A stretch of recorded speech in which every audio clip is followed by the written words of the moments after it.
Morning students, online mathematics class में आप लोगों का स्वागत है। तो वीडियो को आप लोग शेयर करें, लाइक करें, सब्सक्राइब करें और बेल आइकन को प्रेस करें, जिससे आने वाली लेटेस्ट वीडियो के बारे में आपको नोटिफिकेशन मिल सके।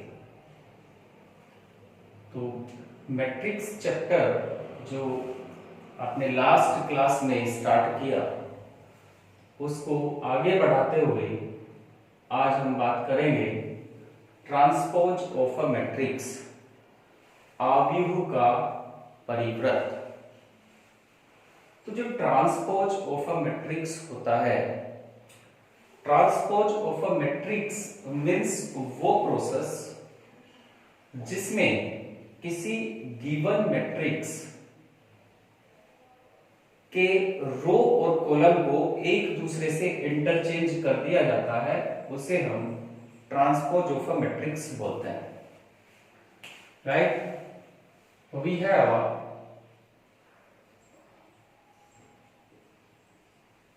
Matrix A and we want to find out transpose of A. Let A equal 5, 6, 7, 8. Then transpose of matrix AT equal जो A के रो है उन्हें कॉलम में और जो कॉलम है उन्हें रो में चेंज कर देना है। मीन्स रो है 5, 6, उसे हमने बना दिया कॉलम, और जो सेकंड रो है 7, 8, उसे बना दिया कॉलम सेकंड। मीन्स जो रो थी उसे कॉलम में, जो सेकंड रो है उसे भी कॉलम में चेंज कर दिया। तो इस तरह से हमने A का ट्रांसपोज, जिसे AT से डिनोट करते हैं, फाइंड आउट किया। तो किसी भी आव्यूह, किसी भी मैट्रिक्स का अगर आप परिव्रत निकालना चाहते हैं, ट्रांसपोज निकालना चाहते हैं, तो उस कंडीशन में आपको उस मैट्रिक्स की रो को कॉलम में और कॉलम को रो में चेंज करना है। जैसे ये कॉलम है फर्स्ट 5, 7, उसे हमने चेंज कर दिया रो में 5, 7, 6, 8, उसको भी चेंज कर दिया 6, 8। पहले जो रो था वो चेंज हुआ कॉलम में, जो पहले कॉलम था वो चेंज हुआ रो में। तो इस प्रोसेस को, जिसमें किसी दिए हुए मैट्रिक्स की रो को कॉलम में, कॉलम को रो में इंटरचेंज कर दिया जाता है, उसे ट्रांसपोज ऑफ मैट्रिक्स और आव्यूह का परिव्रत कहते हैं। वो प्रोसेस भी आपने देखा। ये जो ट्रांसपोज ऑफ मैट्रिक्स है, उसकी प्रॉपर्टीज ऑफ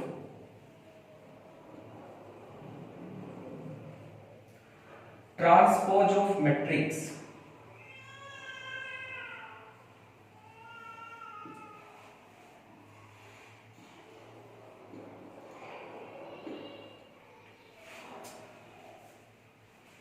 जो ट्रांसपोज ऑफ मैट्रिक्स होता है उसकी प्रॉपर्टीज क्या क्या है, आव्यूह का जो परिव्रत है उसके गुण धर्म क्या है। तो उसमें फर्स्ट है,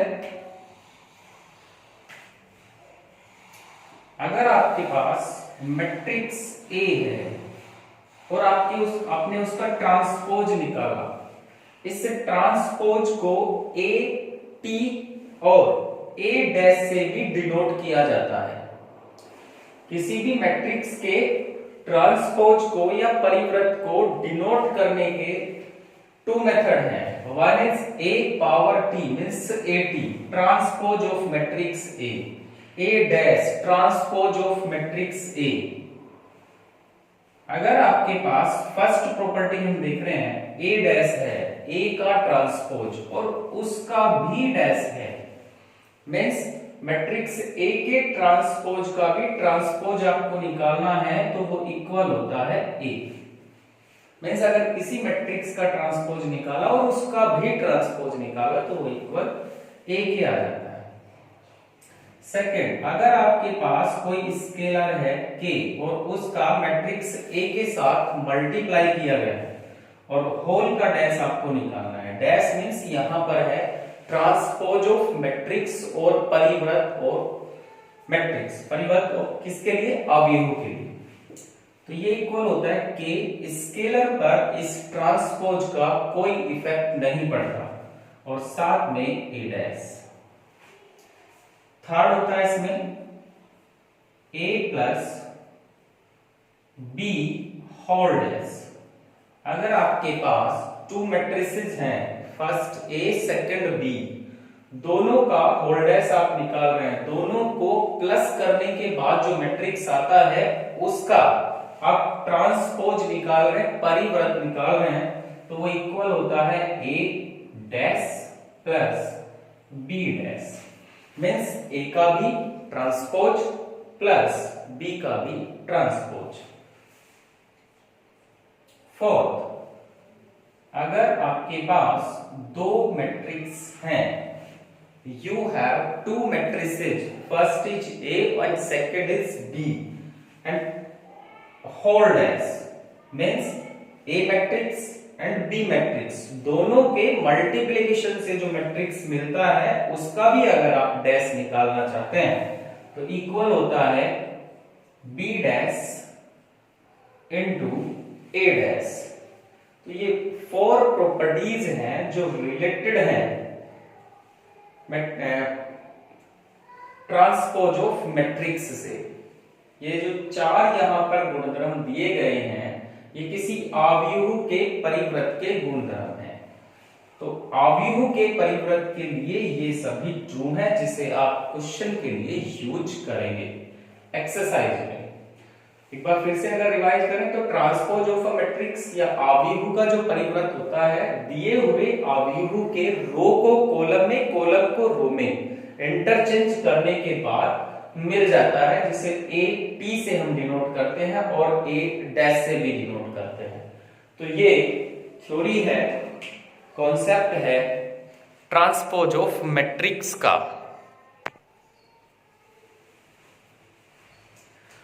ट्रांसपोज ऑफ अ मैट्रिक्स का एक एग्जांपल भी यहां पर हम करेंगे, like find transpose of matrix A where A equal to 1 2 3 2 -3 -4 4 0 0। Means आपको इस दिए हुए मैट्रिक्स आव्यूह का ट्रांसपोज या परिव्रत मैट्रिक्स निकालना है, परिव्रत आव्यूह निकालना है। तो जैसे कि मैं अभी आपको बताया कि किसी भी मैट्रिक्स का ट्रांसपोज निकालने के लिए हमें आवश्यकता होती है उसकी रो को कॉलम में और कॉलम को रो में चेंज करने की। अगर इसको हम देखें तो यहां पर आपने देखा कि ये एक 3/3 का 3 × 3 का ऑर्डर का मैट्रिक्स है, और अगर आप इसका ट्रांसपोज निकालते हैं, परिव्रत निकालते हैं, तो ट्रांसपोज ऑफ A इक्वल, जो फर्स्ट रो है उसको आप फर्स्ट कॉलम में चेंज कर दें। 1 2 3 फर्स्ट रो है जिसको आपने कॉलम में चेंज किया। जो सेकंड रो है 2 -3 -4 उसको आप सेकंड कॉलम में चेंज कर दीजिए, और थर्ड जो रो है 4 0 0 उसको आप थर्ड कॉलम में चेंज कर दीजिए। तो ये जो आपके पास न्यू मैट्रिक्स मिल जाता है उसे ट्रांसपोज ऑफ A बोलते हैं और AT बोलते हैं और A डैश भी बोलते हैं। तो क्या क्या है, हमने केवल और केवल उसकी रो को कॉलम में और कॉलम को रो में इंटरचेंज किया, जिसके अकॉर्डिंग हमने यहां पर ट्रांसपोज ऑफ A फाइंड कर लिया इजीली। तो इस तरह से जो ट्रांसपोज वाला कॉन्सेप्ट है वो पूरा होता है, उससे रिलेटेड क्वेश्चन आप करेंगे। नेक्स्ट कॉन्सेप्ट है किसी भी गिवन मैट्रिक्स का symmetric matrix and skew symmetric matrix find करना। किसी दिए हुए अवयवों का सम व विषम अवयव निकालना। तो ये सिमेट्रिक और स्क्यू सिमेट्रिक मैट्रिक्स क्या होता है? अगर हमारे पास कोई मैट्रिक्स है A, let we have a matrix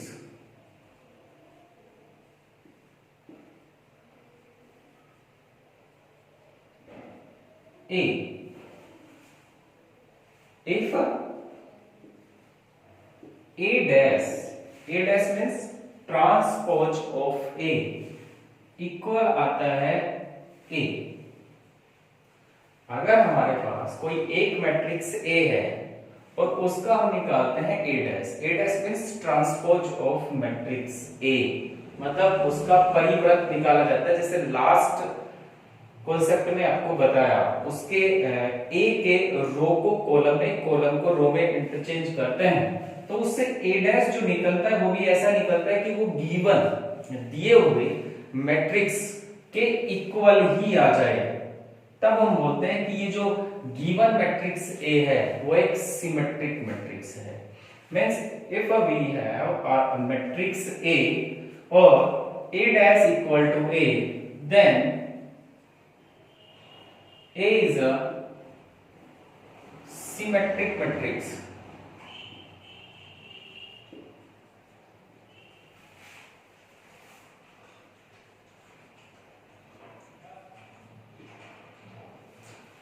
And second, if A dash equal to minus A, transpose A जब निकाला जाता है तो वो माइनस A के इक्वल आ जाता है। मींस जो A मैट्रिक्स था उसमें माइनस आ जाता है, नेगेटिव मैट्रिक्स आ जाता है, तब उसे हम स्क्यू सिमेट्रिक मैट्रिक्स बोलते हैं। Then the given matrix is called skew symmetric matrix. Means then A is skew.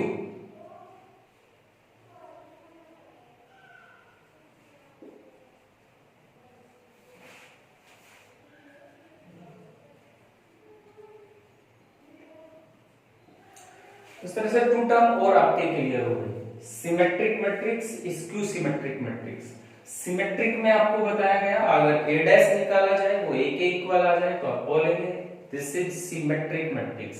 लेकिन अगर A डैश माइनस A के इक्वल आ जाए तब आप बोलेंगे the given matrix is skew symmetric matrix.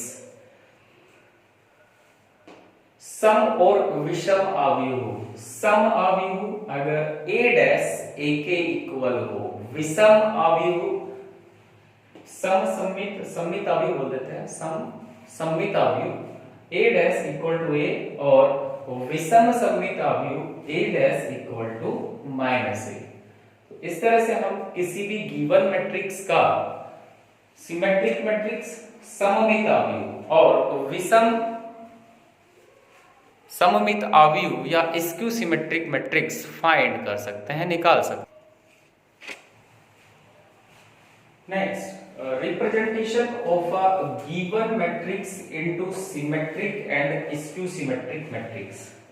कोई भी जो मैट्रिक्स गिवन किया हुआ है, जो गिवन मैट्रिक्स है, उसको टू मैट्रिक्स में, दो अवयव में कन्वर्ट करना है। वन इज सिमेट्रिक और सेकंड इज स्क्यू सिमेट्रिक। तो उसके लिए थ्योरम है, फॉर्मूला है, उसको आप लर्न रखें कि A equal given matrix A जिसको रिप्रेजेंट करना है सिमेट्रिक और स्क्यू सिमेट्रिक मैट्रिक्स में, तो A equal to 1/2 A plus A dash and plus 1/2 A minus A dash. तो ये जो A है, ऐसे टू मैट्रिक्स में, one matrix 1/2 A plus A dash, second matrix 1/2 A minus A dash, ऐसे two matrices में डिवाइड हो गया, बढ़ गया, जिसमें से जो पहले वाला पार्ट है, अगर इसको हम P ले लें और इसको Q, where P equal to 1/2 A plus A dash. और ये जो P है इज अ सिमेट्रिक मैट्रिक्स, उसमें वो सिमेट्रिक होगा, सममित होगा, सममित अवयव होगा, symmetric matrix. And second, Q equal 1/2 A minus A dash is a skew symmetric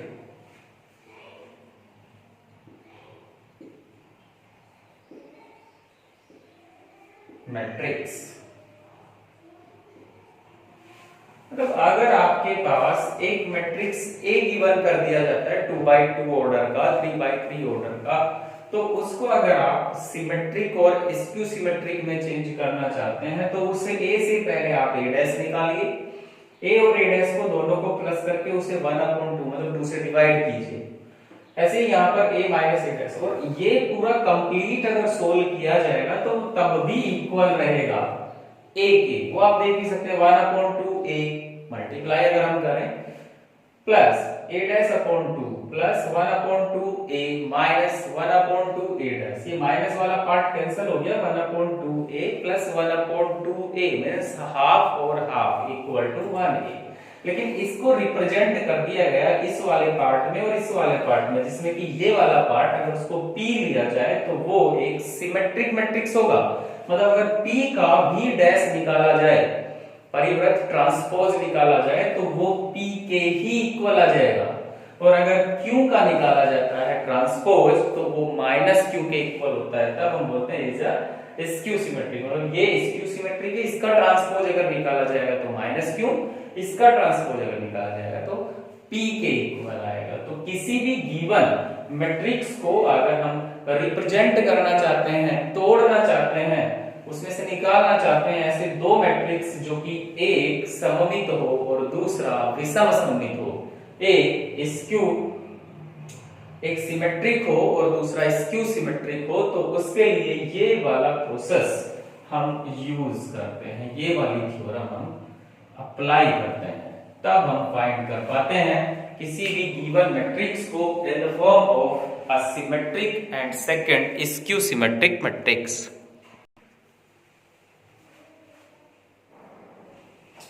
next concept, elementary operation transformation, प्रारंभिक संक्रियाएं या रूपांतरण। एलिमेंट्री ऑपरेशन क्या होता है? What is elementary operation? किसी गिवन जो मैट्रिक्स है उसमें हम एलिमेंट्री ऑपरेशन के थ्रू इस तरह से चेंज करते हैं, प्रारंभिक संक्रियाएं या रूपांतरण के थ्रू इस तरह से चेंज करते हैं कि चेंज के बाद जो मैट्रिक्स फाइंड होता है वो मैट्रिक्स पहले गिवन मैट्रिक्स के ही इक्वल हो। तब उस प्रोसेस को हम एलिमेंट्री ऑपरेशन और प्रारंभिक संक्रिया कहते हैं। आप कह रहे होंगे सर ये क्या बताया आपने, तो इसमें मैं बताता हूं आपको, elementary operation is a process in which a change in a given matrix like that after the change we find a matrix is equivalent that the given matrix। एक गिवन मैट्रिक्स में जो हम चेंज करते हैं वो इस तरह से चेंज किया जाता है कि चेंज करने के बाद जो मैट्रिक्स मिले वो मैट्रिक्स भी पहले वाले ही मैट्रिक्स के इक्विवेलेंट हो, इक्वल हो। तो ये जो एलिमेंट्री ऑपरेशन है, प्रारंभिक संक्रियाएं, ये प्रोसेस जो आपको बताया कि चेंज करने के बाद भी जो नया मिलेगा वो सेम कंडीशन में होगा, इक्विवेलेंट होगा पहले वाले के, तो उसे ना ये जो एलिमेंट्री ऑपरेशन है उसे लगाने के हमारे पास 6 वे होते हैं, 6 मेथड होते हैं, 6 तरीके होते हैं। तो 6 मेथड से हम उसको किसी भी गिवन मैट्रिक्स को एक ऐसे मैट्रिक्स में चेंज कर देते हैं जिससे कि उसका चेंज होने के बाद मैट्रिक्स का वैल्यू पहली कंडीशन के सेम हो। तो उसमें क्या क्या है, फर्स्ट, अगर आप किसी भी गिवन मैट्रिक्स में रो को इंटरचेंज कर दें, रो को परस्पर इंटरचेंज कर दें किसी अनदर रो से, तो ये फर्स्ट प्रोसेस में रखा जाता है एलिमेंट्री ऑपरेशन के। मतलब एक गिवन मैट्रिक्स की R1 जो है पहली रो, आप उसको R2 या R3, अगर वो 3/3 का है तो आप उसको R1 या R2 से इंटरचेंज कर सकते हैं। मतलब जहां R1 था वहां R2 को लेके आ जाएंगे, जहां R2 था वहां R1 को ले जाएंगे। तो उसको नोटिफिकेशन में दिया जाता है RI इंटरचेंज, ये होता है इंटरचेंज RJ। लेकिन ये जो फर्स्ट रूल आपने लगाया इसको आप R पर ही ना लगाकर चाहे तो C पर भी यूज कर सकते हैं। C मींस कॉलम के लिए आप बोल सकते हैं कि CI को इंटरचेंज किया जाता है CJ के साथ। एलिमेंट्री ऑपरेशन को चेंज करने के, प्रोसेस को यूज करने के 6 मेथड हैं। उसमें से फर्स्ट मेथड ये है RI को इंटरचेंज कर दिया जाए RJ से। आप कहेंगे जी IJ का मतलब क्या है? IJ के ये बताते हैं R1, R2, R3। इसका R1 ये RJ आने का मतलब यह है ये चेंज है। ये R1 है तो ये R2 चेंज कर दिया, R1 की जगह पर R2, R2 की जगह पर R1। ये R1 है तो ये R3 हो सकता है। R1 के रिप्लेस में आप R3 को ले आएंगे, R3 के रिप्लेस में आप R1 को ले जाएंगे। ये पॉसिबिलिटी है, ये एलिमेंट्री ऑपरेशन का एक मेथड है। तो फर्स्ट ये हुआ, इसी में सेकंड हो गया CI को इंटरचेंज कर दिया जाता है CJ के साथ। मतलब कॉलम फर्स्ट को आप कॉलम सेकंड से इंटरचेंज करते हैं या थर्ड से इंटरचेंज कर सकते हैं। तो फर्स्ट सेकंड दो मेथड आपने किए, 6 में से फर्स्ट सेकंड दो आ गए इसमें, एक रो के लिए एक कॉलम के लिए। सेकंड, आप किसी भी रो को चेंज करते हैं, ये इंटरचेंज है दोनों तरफ से, ये आप उसको रिप्लेस करते हैं, चेंज करते हैं। RJ में किसी भी स्केलर का मल्टीप्लाई करने के बाद आपने RI को इंटरचेंज कर दिया KRJ में, किसी K नेचुरल नंबर है जो 0 से ज्यादा होता है उससे इसको मल्टीप्लाई कर देते हैं, तो भी हमारा जो मैट्रिक्स है उसमें कोई चेंज नहीं होता। और ये भी सेकंड प्रोसेस होता है एलिमेंट्री ऑपरेशन का। सेकंड ना कहके फर्स्ट, सेकंड, थर्ड बोल सकते हैं इसको। ऐसे ही C के लिए भी हम बोल सकते हैं कि CI को हम KCJ से रिप्लेस कर सकते हैं। तो 1 2 3 4 मैंने बताया आपको 6 होते हैं, 6 पे आते हैं third,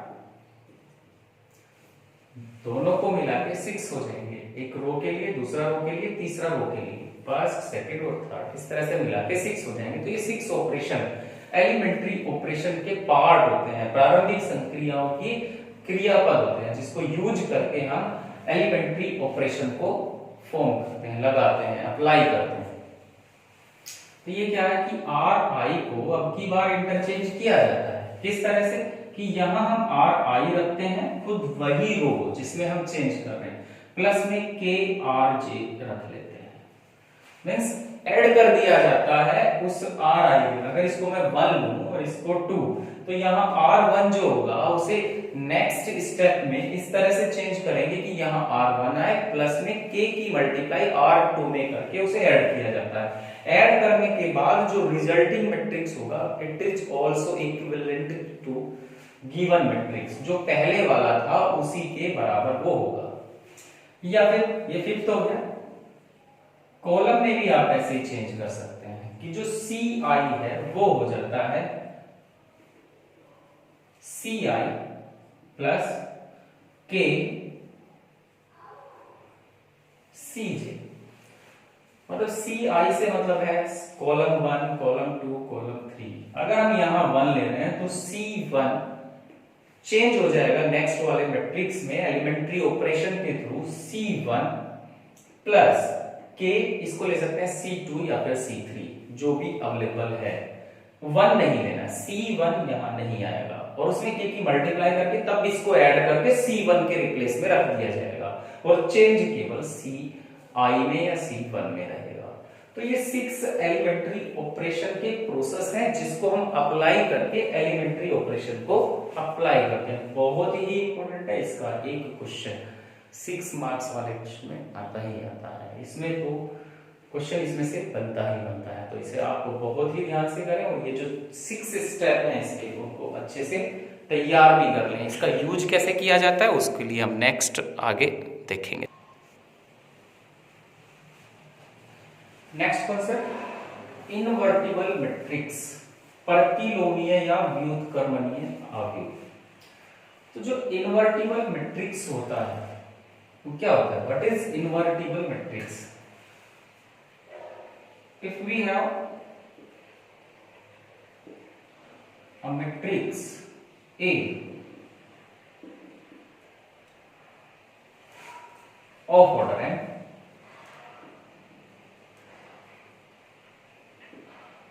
n means n by n मैं बोलना चाह रहा हूं। ये जो इनवर्टिबल मैट्रिक्स होता है वो स्क्वायर मैट्रिक्स में ही पॉसिबल है। रेक्टेंगुलर मैट्रिक्स जिसके ऑर्डर में number of row number of column equal ना हो, रेक्टेंगुलर मैट्रिक्स, उसमें ये पॉसिबल नहीं है, उसमें इसका एग्जिस्टेंस नहीं है। इनवर्टिबल मैट्रिक्स का एग्जिस्टेंस केवल स्क्वायर मैट्रिक्स के लिए पॉसिबल है। If we have a matrix A of order n by n and matrix B of same order n by n, ये n by n का है मैट्रिक्स, ये भी ऑर्डर n by n का है, then and if we find AB, अगर हम यहां से A और B जो मैट्रिक्स हैं उनसे AB का मल्टीप्लिकेशन निकालते हैं और BA का मल्टीप्लिकेशन निकालते हैं, AB और BA दोनों का ही मल्टीप्लिकेशन इस तरह से आता है जो कि IN के इक्वल हो। AB A और B का मल्टीप्लाई हमने किया, जबकि A का order n by n, B का order n by n, equal BA अगर हम निकालते हैं तो दोनों इक्वल मैट्रिक्स आते हैं और वो इक्वल मैट्रिक्स है IN। इक्वल आना ही जरूरी नहीं है, इक्वल आना ही काफी नहीं है, उसके साथ साथ में इन दोनों का मल्टीप्लिकेशन IN के इक्वल हो। n यहां पर ऑर्डर बता रहा है, I आपको पता है लास्ट मैंने डिस्क्राइब किया था, आइडेंटिटी मैट्रिक्स बोलते हैं, यूनिट मैट्रिक्स बोलते हैं।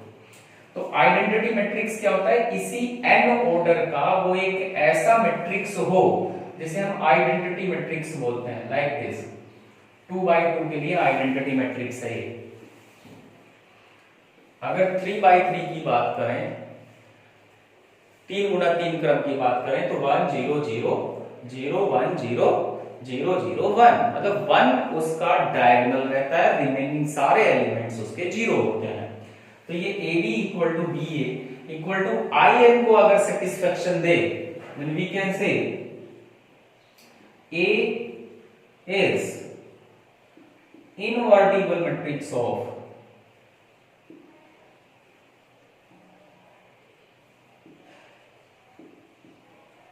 B or B is invertible matrix of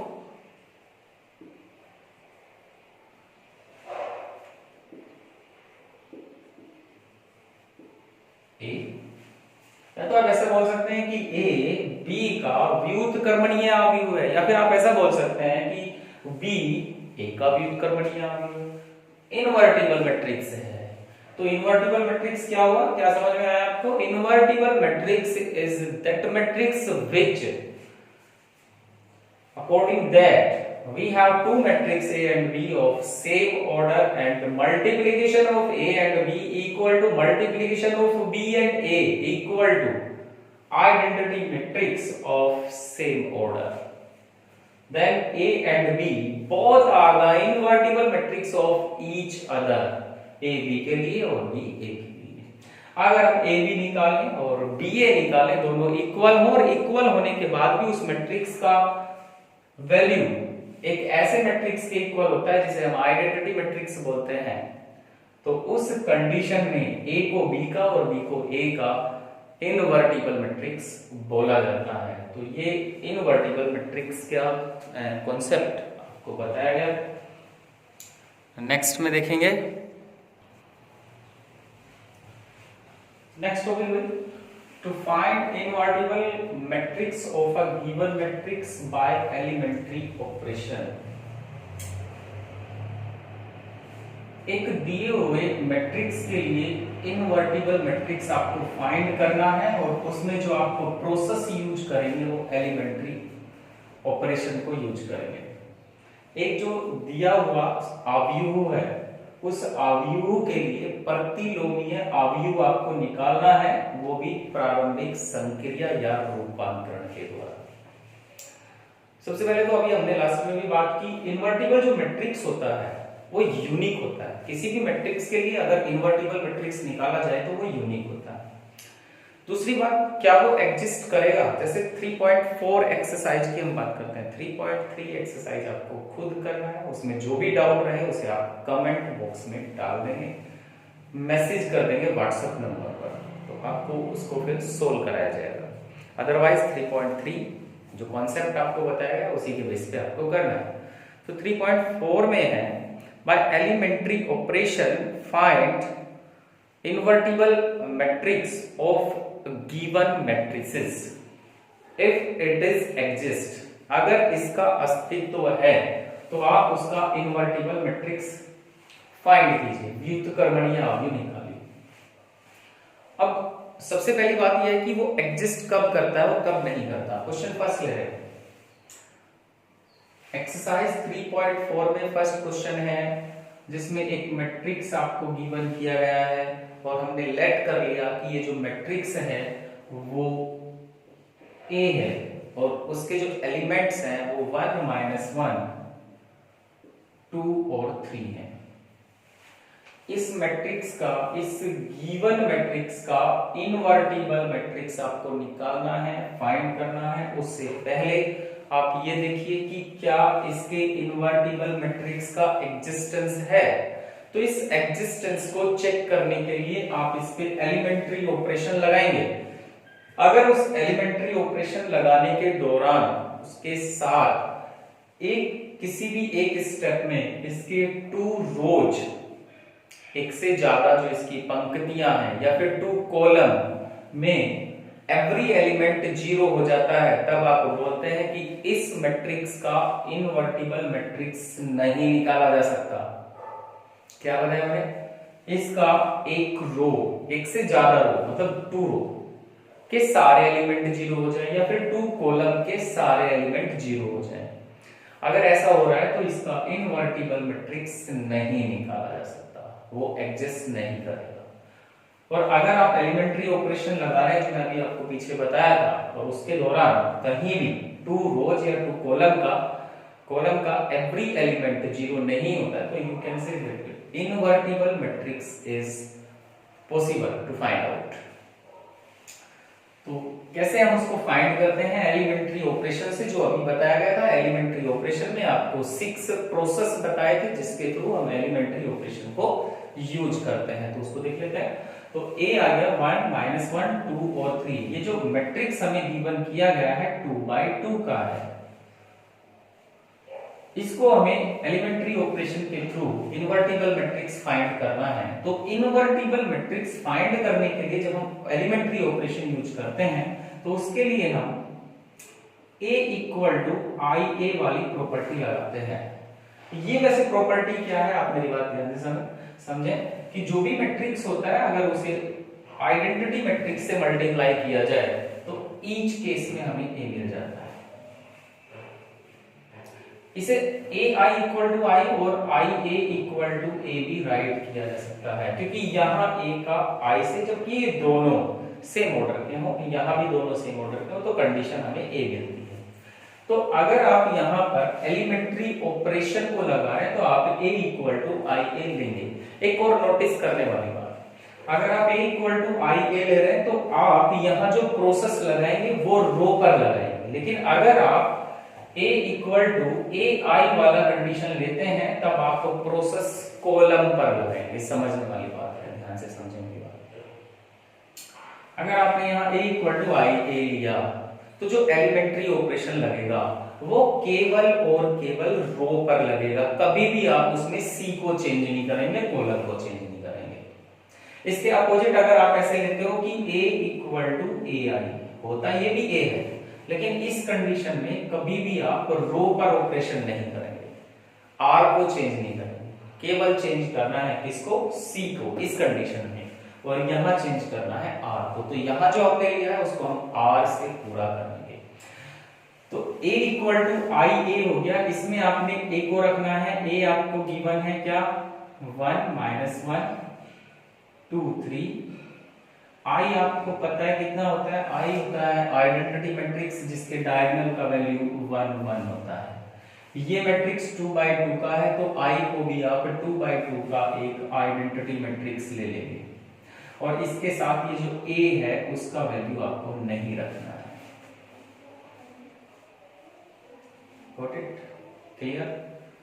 process क्या है, a आपने रखा, i आपने रखा, a को एज इट रखना है। अब इसी फॉर्म को हम एक और आइडेंटिटी प्रॉपर्टी होती है, अगर यहां हम i ले आते हैं और इक्वल में आता है यहाँ पर a चल ही रहा है, लेकिन ये i केवल तब पॉसिबल है जब यहाँ पर इनवर्स आए। तो इस वाले कॉन्सेप्ट को, इसको हम अब यहां तक लेके जाएंगे। मींस मुझे ऐसे काम करना है कि ये जो मैट्रिक्स A है वो कन्वर्ट हो जाए आइडेंटिटी मैट्रिक्स में, और इस प्रोसेस को ही हम एलिमेंट्री ऑपरेशन बोलते हैं, to find out a invertible matrix. अगर आप इसको I में कन्वर्ट कर दें और उसी के रिगार्डिंग, उसी के साथ साथ इसमें भी चेंज करें एलिमेंट्री ऑपरेशन के थ्रू, तो उसे बोला जाता है प्रारंभिक संक्रिया, एलिमेंट्री ऑपरेशन। और इसको I में कन्वर्ट करने का मेथड है कि आप इसमें जो चेंज करेंगे वो L शेप में करें, L के अनुसार उसे चेंज करें I में। जैसे आपको पता है जब आप इसको आइडेंटिटी मैट्रिक्स में लाएंगे तो यहाँ पहला 1 ही आना है, यहाँ 1 गिवन है, अगर नहीं होता तो उसे बनाया जाता एलिमेंट्री ऑपरेशन से। मैं क्या कहना चाहता हूँ फिर देखिए, यहाँ ये बन रहा है, ये वाला L बन रहा है, तो ये एलिमेंट, ये एलिमेंट, ये एलिमेंट है, ऐसे होना चाहिए जैसे I में होता है। I में वैसे होता है क्या, यहाँ 1 होता है, यहाँ 0 होता है और यहाँ होता है 1। तो आप इसको, ये तो 1 है, आप इसको 0 बनाइए। इसको 0 बनाने के लिए अब आपको एलिमेंट्री ऑपरेशन के वो 6 प्रोसेस यूज कर रहे हैं जो मैं अभी लास्ट आपको बताया। तो उसके लिए मैंने क्या किया, सबसे पहले आप इसको अगर 0 बनाना चाहते हैं तो पहले इसको 1 बनाइए। 1 बनाने के लिए R2 को आप चेंज कर रहे हैं, R2 टेंड्स हो रहा है किसकी तरफ, टेंड्स हो रहा है कि 1/2 R2। मैंने क्या किया, इसको 1 बनाने के लिए, बनाना तो 0 है क्योंकि I में यहाँ 0 होता है, लेकिन उसके लिए हमने क्या किया, इसे 2 से डिवाइड कर दिया। अब ये जो प्रोसेस आप लगा रहे हैं, रो में लगा रहे हैं पूरे क्वेश्चन को, अगर आप I ले रहे हैं तो आपको पूरे क्वेश्चन में केवल रो पर ही यूज करना है। करते हैं यूज, यहाँ चेंज केवल R2 में होना है तो R1 में कोई इफेक्ट नहीं है, वो सेम रहेगा। R2 में चेंज करेंगे तो इसे आपने 2 से डिवाइड किया तब यहाँ 1 आता है, इसे आपने 2 से डिवाइड किया तो 3/2 आता है। जो आपने यहाँ चेंज किया है R2 के लिए सेम यहाँ भी करना है, 1 0 तो सेम ही है, लेकिन जब इसमें चेंज करेंगे तो 0, R2 मतलब पहला एलिमेंट 0 जिसे आपने 2 से डिवाइड किया 0, आपने इसको 2 से डिवाइड किया तो 1/2, साथ में चल रहा है A, उसमें कोई चेंज। तो ये पहला आपने एलिमेंट्री ऑपरेशन का जो पहला मेथड जो रो पे लगाया जाता है उसको आप, दूसरा मेथड वो आपने यूज किया जिसमें आप k की मल्टीप्लाई करते हैं। यहां अगर मैं कहूं k क्या है तो वो 1/2 रहेगा। वैसे ऐसा हम कर क्यों है, जिससे ये वाला जो a था हमारा वो चेंज हो जाए किसमें, आइडेंटिटी मैट्रिक्स में। आइडेंटिटी मैट्रिक्स में ये 1 होता है, अब इसको 0 करना है। 0 करने के लिए आप क्या करेंगे, अब आप R2 को फिर से चेंज कर रहे हैं। किससे चेंज कर रहे हैं कि R2 माइनस R1। उसी के रिगार्डिंग आप नेक्स्ट स्टेप राइट करेंगे। चेंज R2 में है तो फर्स्ट वाला तो सेम आ गया, उसमें कोई इफेक्ट नहीं पड़ेगा। इसमें चेंज करेंगे तो 1 में से 1 को माइनस किया, 0 आ गया। 3/2 यहाँ पर है R2 का एलिमेंट, उसमें से माइनस किया 1 को, है 3/2, उसमें से माइनस किया -1 को, तो +1 हो गया। 2 1 जा 2 और 3 5/2 बन जाता है। ये चेंज हुआ इसके अकॉर्डिंग। जो हम कर रहे हैं वो है एलिमेंट्री ऑपरेशन। इसमें आ जाता है, इसको भी ऐसे चेंज करना है। R1 तो सेम रहा, चेंज करेंगे R2 में। R2 में जब आप चेंज करते हैं तो यहां पर R2 में से माइनस करना है, मतलब 0 में से R1 को माइनस किया, 1 को माइनस किया तो -1 आ गया। 1/2 में से 0 को माइनस किया तो 1/2 आ गया। साथ में a चल रहा है। क्या हम कर रहे हैं, R2 tends R2 minus R1 लगाया है, इसमें R2 को चेंज किया अकॉर्डिंग दिस, इसमें भी R2 को चेंज किया अकॉर्डिंग दिस। तो इसको चेंज करने के बाद नेक्स्ट स्टेप में, क्योंकि हमें इसे एलिमेंट्री ऑपरेशन यूज करते हुए I तक पहुंचाना, I तक पहुंचाने के लिए ये 1 हो गया, ये 0 हो गया, ये 5/2 है। इस L से किसी को बोलते हैं, ऐसे हम उसको कवर करते हैं। इस 5/2 को 1 लाने के लिए इसे आप मल्टीप्लाई कर लेंगे। कैसे मल्टीप्लाई करेंगे देखिए, नेक्स्ट में आ गया कि R2 टेंड्स 2/5 R2। ये फर्स्ट वाला, सेकंड वाला जो प्रोसेस आपको 6 बताए, उसमें से जो सेकंड वाला है उसको हम यूज कर रहे हैं। R2 पे, R पे चल रहा है वो। तो यहाँ कितना आ जाएगा, जब हम ऐसा करते हैं तो हमने R1 में तो कोई चेंज ही नहीं किया, तो वो तो आ गया 1 - 1 0 5/2। इसमें हम चेंज कर रहे हैं, यहाँ हमने 0 को मल्टीप्लाई कर दिया R2 को 2/5 से, तो 0 ही बन रहा है। लेकिन जब हम इसको चेंज करेंगे 5/2 को किससे, 2/5 से, तो दोनों कैंसिल होके 1 आ गया। इसी के साथ साथ यहाँ इसमें चेंज करेंगे, R1 तो सेम है लेकिन चेंज होगा किसमें, -1 1/2 में। इस -1 में आपने मल्टीप्लाई कर दिया 2/5 तो -2/5। इस 1/2 में आपने मल्टीप्लाई कर दिया 2/5 तो 2 कैंसिल होके 1/5 यहां बनता है, a चल गया। अभी इसको हमें आई लाना है, तो ये 1 आ गया, ये 0 आ गया, ये 1 आ गया। अब इसकी नीड है जिसे हमें 0 कर देना है। जैसे हम इसको 0 करते हैं तो क्वेश्चन कंप्लीट हो जाएगा, ये i में आ जाएगा। और अगर ये i में आ जाता है तो a के साथ जो आने वाला मैट्रिक्स है वो 101% a इनवर्स होगा, क्योंकि ये प्रॉपर्टी होती है कि i = a inverse a, i = a inverse, ऐसे भी राइट कर दिया जाता है क्योंकि इनवर्टिबल है दोनों। उसी को देख रहे हैं। अभी यहां हमें ना 0 लेके आना है। 0 लेके आने के लिए अब चेंज करना पड़ेगा हमें R1 में। R1 को जब हम चेंज कर रहे हैं तो अब की बार कैसे चेंज करना है कि R1 प्लस R2, ये थर्ड वाला है, जब हम एक रो में दूसरी रो को प्लस कर रहे हैं, थर्ड प्रोसेस है जो बताया आपको एलिमेंट्री ऑपरेशन में। ऐसा जब हमने किया तो R1 में प्लस किया R2 को, मतलब R1 में चेंज होना है, R2 में चेंज नहीं होना है। R1 में चेंज होना है ऐसे, कैसे कि R1 में प्लस कर दो R2, तो 1 में प्लस कर दिया 0 मतलब 1, -1 में प्लस कर दिया 1 तो 0। इक्वल सेम कंडीशन यहां पर लगाएंगे, R1 हो गया 1 और उसमें प्लस कर दिया R2, लेकिन प्लस होने की वजह से वो होगा माइनस, क्योंकि यहाँ माइनस है। तो 5 हो जाए 5 - 2, तो ये आ गया 3/5। अब अगर इसकी बात करें तो ये हो गया 0 प्लस में 1/5 मींस 1/5। नीचे R2 में कोई चेंज नहीं है, -2/5 और 1/5 ये आ गया। अब आपने देखा ये जो कंडीशन है ये तो I दे रहा है, तो ये 3/5 1/5 -2/5 1/5 और यहां पर a। So A inverse equal means इस ए का इनवर्टिबल जो मैट्रिक्स है, व्युत्क्रमणीय अवयव जो है वो है 3/5, 1/5, -2/5, 1/5 और यही इसका आंसर है। स्टूडेंट, इस तरह से आपने इस क्लास में इनवर्टिबल मैट्रिक्स निकालना, फाइंड आउट करना सीखा और आज के कॉन्सेप्ट से आप एनसीईआरटी बुक से एक्सरसाइज 3.3, 3.4 को कंप्लीट करेंगे।